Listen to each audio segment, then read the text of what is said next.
वालेकुम स्टूडेंट, आज हम पढ़ेंगे एक्सरसाइज 1.6। इसका क्वेश्चन नंबर 2 है। क्वेश्चन नंबर 2 का पार्ट हम ना 1, 2 और 3 करके आए हैं। अब इसका पार्ट 4 करेंगे। अच्छा, पार्ट 4 में हमारे पास जो कॉम्प्लेक्स नंबर हैं, दो हमारे पास कॉम्प्लेक्स नंबर हैं। सबसे पहले हम इनको मल्टीप्लाई करके फिर सिंप्लीफाई करेंगे। देखिए मल्टीप्लाई कैसे करते हैं। 2 को 1 से मल्टीप्लाई करूँगा और 2 को आयोटा से मल्टीप्लाई करूँगा। फिर 3 आयोटा को 1 से करूँगा और 3 आयोटा को आयोटा से कर दूँगा। ये मैंने रख दिया यहाँ पर।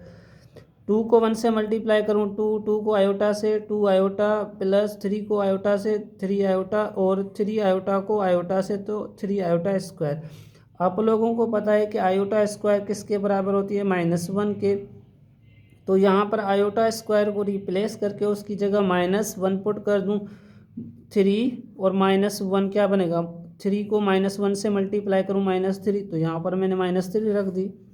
अच्छा, ये बन जाएगा 1। अच्छा, -3 से 2 निकालूँ तो -1 आएगा प्लस 5 आयोटा। अब ये हमारे पास इसको रिड्यूस करके इस फॉर्म में लेके आए। अब इसको क्या करेंगे? रेशनलाइज में क्या करते हैं? कांजुकेट का मतलब ये है कि जो इमेजिनरी पार्ट है ना उसकी साइन चेंज करा देते हैं और मल्टीप्लाई भी कर देते हैं, डिवाइड भी करा देते हैं। देखिए 1 में -1 प्लस आयोटा, इसको हम रेशनलाइज करें -1 से। अब ये वाली प्लस वाली साइन जो होगी ना वो माइनस में हो जाएगी, -5 आयोटा, -1 -5 आयोटा। अब ज़रा देखें 1 को इस पूरे टर्म से मल्टीप्लाई करूं और ये दोनों आपस में मल्टीप्लिकेशन में इस पे फार्मूला लगेगा a² - b² a - b और a + b, ये वाला फार्मूला लगेगा। अच्छा, 1 को -1 से मल्टीप्लाई करूँ -1 आएगा, 1 को -5 आयोटा से माइनस आयोटा। अच्छा, इन दोनों को मैं इस फार्मूला में कन्वर्ट कर सकता हूँ। ये दोनों वैल्यू हैं, ये से सपोज कंसिडर करो a और ये b और ये क्या है? a और ये b। यहाँ पर प्लस की साइन है, यहाँ पर माइनस की साइन, तो ये फार्मूला बन गया। इस फार्मूला को इसमें हम कन्वर्ट कर सकते हैं जी। 1 के ऊपर स्क्वायर, माइनस की साइन 5 आयोटा इसके ऊपर स्क्वायर, ये ऊपर वाला वैल्यू सेम ही रहेगा, सेम रख दिया। अच्छा, 1 की स्क्वायर 1 होगी। सवाल क्रिएट होगा कि -1 क्यों नहीं? क्योंकि -1 के ऊपर पावर इवन है। जब भी पावर इवन आता है तो हमारे पास वैल्यू जो निकलती है पॉजिटिव। ठीक है। अच्छा, माइनस ये फार्मूला की 25 आयोटा स्क्वायर, आप लोगों को पता है कि आयोटा स्क्वायर किसके बराबर? -1 के। तो 25 माइनस और -1, माइनस इंटू माइनस प्लस, ये बन जाएगा 25। तो प्लस 25 और 1 क्या बनेगा? 26 और -1 और 5 आयोटा सेम। अब हमारे पास कौन से फॉर्म में कन्वर्ट करना? a + आयोटा b वाले फॉर्म में। तो देखें ये हमारे पास रियल पार्ट और ये हमारे पास इमेजिनरी पार्ट, तो इसका फाइनल आंसर ये होगा। अब हम चलते हैं क्वेश्चन नंबर 3 की तरफ। क्वेश्चन नंबर 3 में कहा गया है, कि if z = -4 + 6 iota and z2 = 2 1/2 -2 iota, verify that. क्या वेरीफाई करना है? कि 1 + आयोटा होल कॉन्जुगेट = 1 के ऊपर z1 के ऊपर कॉन्जुगेट प्लस z2 के ऊपर कॉन्जुगेट। अब हमें वेरीफाई करके बताएं कि z1 + z2 के ऊपर कॉन्जुगेट, ये कॉन्जुगेट इसके बराबर है या नहीं। अब सवाल ये है कि इसको हम कैसे करें? 2 1/2, ये हमारे पास मिक्स फ्रैक्शन में, इसको हम सिंप्लीफाई कर देते हैं। 1/2, ये जो हमारे पास डिनोमिनेटर है ना, इसको होल से मल्टीप्लाई करेंगे, जो भी रिजल्ट आएगी उसको ऐड करा देंगे। 2 to the 4 और 1 क्या बनेगा? 5/2। तो मैं इसको इस तरीके से भी लिख सकता हूँ, इस फॉर्म को। अच्छा, यहाँ पर दो साइड हैं, एक हमारे पास लेफ्ट हैंड साइड, दूसरी हमारे पास राइट हैंड साइड। हम टेकिंग लेफ्ट हैंड साइड। अच्छा, यहाँ पर z1 + z2, इन दोनों का वैल्यू रखेंगे। z1 का वैल्यू क्या है? -4 + 6 आयोटा और z2 का वैल्यू क्या है?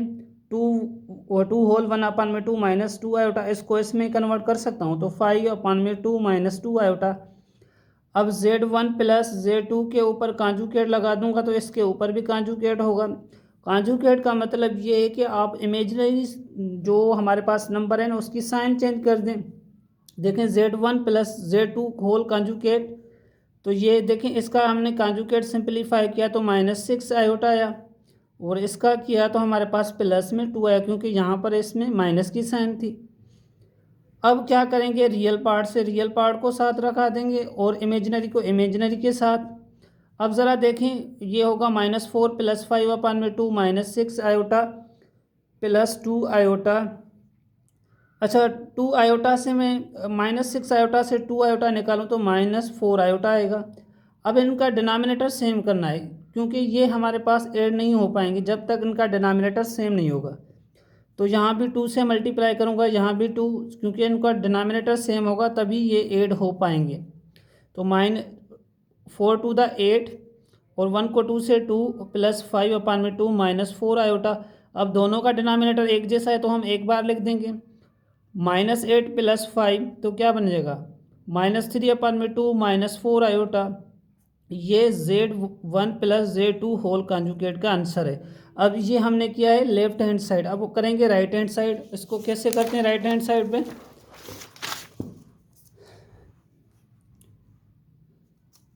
देखें Z का वैल्यू हमारे पास 4 प्लस 6 आयोटा है। टेकिंग कॉन्जुगेट Z पे हम Z1 पे कॉन्जुगेट अप्लाई करेंगे, तो Z1 पे कॉन्जुगेट तो इसके नंबर पे भी कॉन्जुगेट आ जाएगा -4 प्लस 6 आयोटा। अब इसको सिंपलीफाई करेंगे तो हमारे पास -4 -6 आयोटा आएगा, क्योंकि कॉन्जुगेट में हमारे पास इमेजिनरी नंबर की साइन चेंज हो जाती है। अब टेकिंग कॉन्जुगेट Z2 पे भी कॉन्जुगेट अप्लाई करेंगे तो हमारे पास ये जो इमेजिनरी पार्ट है इसकी साइन चेंज हो जाएगी, यहाँ पर प्लस की साइन आएगी। अब इन दोनों को हम क्या करेंगे, ऐड कर देंगे। Z1 conjugate plus Z2 conjugate, देखें ये हमारे पास Z1 का, ये Z2 का, इन दोनों को हम ऐड करेंगे, रियल पार्ट रियल से और इमेजिनरी पार्ट इमेजिनरी से। -4 प्लस 5 अपान में 2 -6 आयोटा प्लस 2 आयोटा। अब ज़रा देखें, -6 आयोटा से 2 आयोटा निकालूं तो हमारे पास आएगा 4 आयोटा। अब इनका डिनोमिनेटर सेम नहीं है तो सबसे पहले हम इनको डिनोमिनेटर सेम करा देंगे। तो यहाँ भी 2 से मल्टीप्लाई करूँगा, यहाँ भी 2 से। अब इन दोनों का डिनोमिनेटर सेम हो गया, -4 टू द 8 और 5 सेम, 1 टू द 2 और ये 2, इन दोनों का डिनोमिनेटर एक जैसा है तो एक बार लिखेंगे। -8 प्लस 5 क्या बनेगा, -8 प्लस 5 अपान में 2 -4 आयोटा। देखें ये क्या बन जाएगा, -3 अपान में 2 -4 आयोटा। देखें हमारे पास Z1 plus Z2 whole conjugate is equal to Z1 conjugate plus Z2 conjugate के बराबर है। ये इसका आंसर हो जाएगा।